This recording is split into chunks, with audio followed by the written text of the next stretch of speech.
La situation de l'économie tunisienne et l'intégration économique maghrébine ont été en outre au centre de l'audience accordée par le président Zine El Ben Ali à M. Dominique Strauss-Kahn, directeur général du Fonds monétaire international, le FMI. À cette occasion, le président Zine El Ben Ali a décoré M.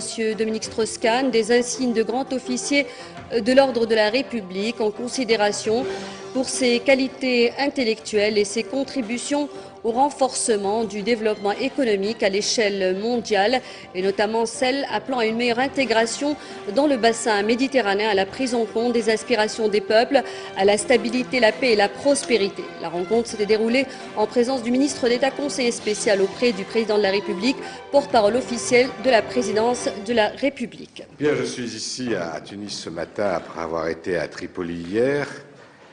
À Tripoli, c'était une réunion de l'ensemble des pays du Maghreb dans le cadre des conférences sur l'intégration économique du Maghreb, et je ne voulais pas repartir avant de passer par Tunis, rencontrer le président Ben Ali et puis rencontrer aussi les responsables économiques du secteur public et du secteur privé pour leur dire deux choses. La première, c'est que l'économie tunisienne va bien malgré la crise. La crise frappe l'ensemble du monde, mais je m'attends à une croissance économique pour la Tunisie qui sera forte encore cette année. La politique économique qui est conduite est saine et je pense que c'est un bon exemple à suivre pour beaucoup de pays qui sont des pays émergents comme la Tunisie. Et le second message, c'est qu'il faut essayer d'avancer vers l'intégration des économies du Maghreb. Il y a beaucoup à gagner à des économies qui se rapprochent. Déjà, le rapprochement entre la Tunisie et la Libye a beaucoup avancé, mais il faut essayer d'aller plus loin et c'est la meilleure protection possible contre les crises venues de l'extérieur. Mais de toute façon, le jugement que le FMI porte sur la politique tunisienne est très positif et je n'ai pas de crainte pour l'année prochaine, même si à l'échelle de la planète, ça ne va pas être facile. En Tunisie, les choses continueront de fonctionner correctement. The 1940s have been a decade of breakthroughs and developments in medicine and psychiatry.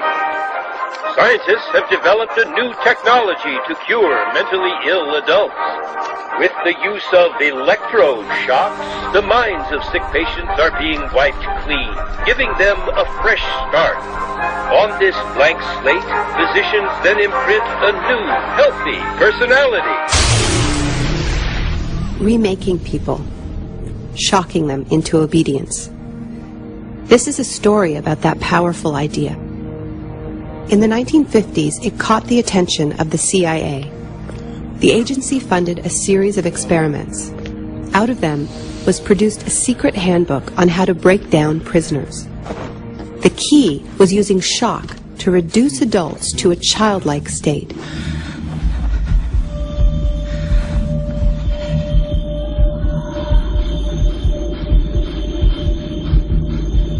It's a fundamental hypothesis of this handbook that these techniques are in essence methods of inducing regression of the personality. There is an interval, which may be extremely brief, of suspended animation, a kind of psychological shock or paralysis. Experienced interrogators recognize this effect when it appears, and know that at this moment the source is far more open to suggestion, far likelier to comply than he was just before he experienced the shock.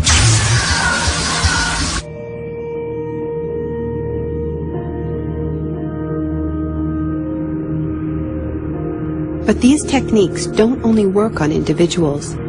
They can work on whole societies. A collective trauma, a war, a coup, a natural disaster, a terrorist attack puts us all into a state of shock. And in the aftermath, like the prisoner in the interrogation chamber, we too become childlike, more inclined to follow leaders who claim to protect us. One person who understood this phenomenon early on was the most famous economist of our era, Milton Friedman. Friedman believed in a radical vision of society in which profit and the market drive every aspect of life, from schools to healthcare, even the army. He called for abolishing all trade protections, deregulating all prices, and eviscerating government services. These ideas have always been tremendously unpopular, and understandably so, They cause waves of unemployment, send prices soaring, and make life more precarious for millions. Unable to advance their agenda democratically, Friedman and his disciples were drawn to the power of shock. The subject should be rudely awakened and immediately blindfolded and handcuffed. When arrested at this time, most subjects experience intense feelings of shock, insecurity, and psychological stress. The idea is to prevent the subject from relaxing and recovering from shock.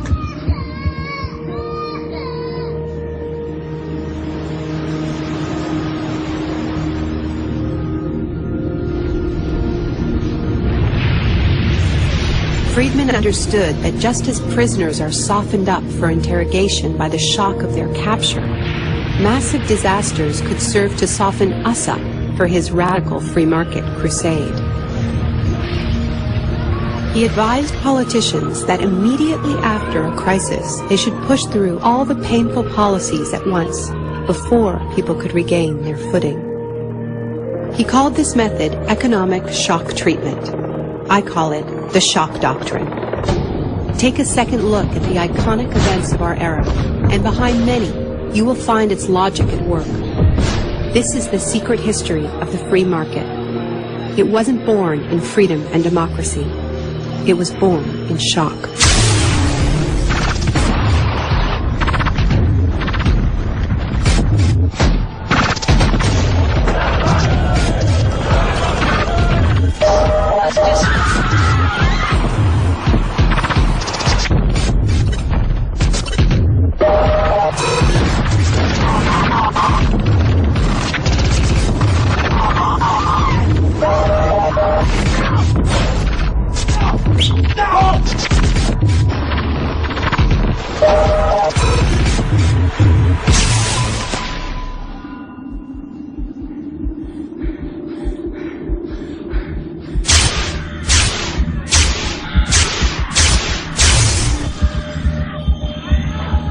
Isolation, both physical and psychological, must be maintained from the moment of apprehension.